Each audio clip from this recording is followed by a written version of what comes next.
जून 2013 उत्तराखंड की पवित्र धरती पर चार धाम यात्रा अपने चरम पर थी। हजारों श्रद्धालु भगवान के दर्शन के लिए हिमालय की ओर बढ़ रहे थे। अलकनंदा और मंदाकिनी नदियां शांत बह रही थी, लेकिन 16 और 17 जून की रात मौसम ने अचानक रौद्र रूप ले लिया। तेज बारिश कई घंटों तक लगातार होती रही। कुछ ही समय में सामान्य से अधिक गुना अधिक बारिश हुई। ऊपर पहाड़ में स्थित चौराबाड़ी झील का जलस्तर बढ़ गया और पानी के साथ भारी मलबा नीचे की ओर बह निकला। मंदाकिनी नदी ने विकराल रूप ले लिया। केदारनाथ घाटी में सैलाब ऐसा आया कि पल भर में होटल, दुकानें, घर सब बह गए। हजारों लोगों की जान चली गई। पूरा देश स्तब्ध रह गया। और इस भीषण आपदा से कुछ घंटे पहले अलकनंदा नदी के बीच चट्टान पर स्थित प्राचीन सिद्धपीठ धारी देवी मंदिर को उसके मूल स्थान से हटाया गया था। यह मंदिर श्रीनगर रुद्रप्रयाग मार्ग पर स्थित है और मां काली को समर्पित है। माना जाता है कि मां धारी देवी उत्तराखंड की संरक्षक देवी है और विशेष रूप से केदारनाथ मंदिर सहित चारों धाम की रक्षा करती है। 2013 में श्रीनगर जल विद्युत परियोजना के निर्माण के कारण मंदिर को ऊंचे प्लेटफॉर्म पर स्थानांतरित किया गया। स्थानीय पुजारियों और ग्रामीणों ने इसका विरोध किया। उनका विश्वास था कि देवी को उनके मूल स्थान से हटाना अशुभ होगा। जब उसी दिन भीषण आपदा आई तो बहुत से लोगों ने इसे केवल संयोग नहीं माना, उनके लिए यह मां का क्रोध या चेतावनी थी। कहा जाता है कि बहुत समय पहले अलकनंदा में भीषण बाढ़ आई थी।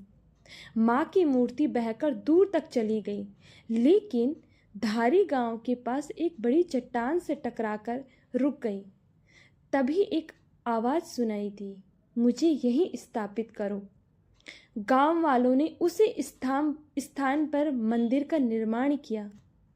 तभी से यह स्थान सिद्धपीठ माना जाता है। धारी शब्द का अर्थ है धारण करने वाली, यानी जो पूरे क्षेत्र की रक्षा करती है। तब से इस स्थान को सिद्धपीठ मां धारी देवी के नाम से जाना गया। तीनों रूपों की मान्यता। मां धारी देवी के बारे में एक अद्भुत विश्वास है। कहा जाता है कि वे दिन में 3 रूप बदलती है, सुबह बालिका का, दोपहर युवती और शाम को वृद्धा। यह परिवर्तन जीवन की तीनों चरणों का प्रतीक माना जाता है। कहते हैं कि 1882 में एक शासक ने मंदिर को स्थानांतरित करने की कोशिश की थी।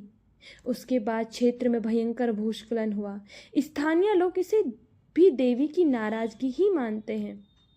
आस्था और विज्ञान की बातें करो तो 2013 की त्रासदी अत्यधिक वर्षा, भूस्खलन, ग्लेशियर, झील के फटने और अनियंत्रित निर्माण का परिणाम है। लेकिन आस्था की दुनिया यह घटना आज भी मां धारी देवी से जुड़ी हुई मानी जाती है। सच्चाई जो भी हो, यह घटना हमें एक बड़ी सीख देती है। पहाड़ों की प्रकृति के साथ छेड़छाड़, संतुलित विकास बहुत जरूरी है। आस्था और प्रकृति दोनों का सम्मान होना चाहिए। आज भी अलकनंदा की लहरों के बीच विराजमान मां धारी देवी हमें मौन संदेश देती है। मैं इस भूमि की रक्षा करती हूँ, पर प्रकृति के नियमों का सम्मान करना तुम्हारा कर्तव्य है। 2013 की वह रातें भले ही इतिहास बन गई हो, लेकिन उसकी गूंज आज भी हिमालय की वादियों में सुनाई देती है। जय मां धारी देवी।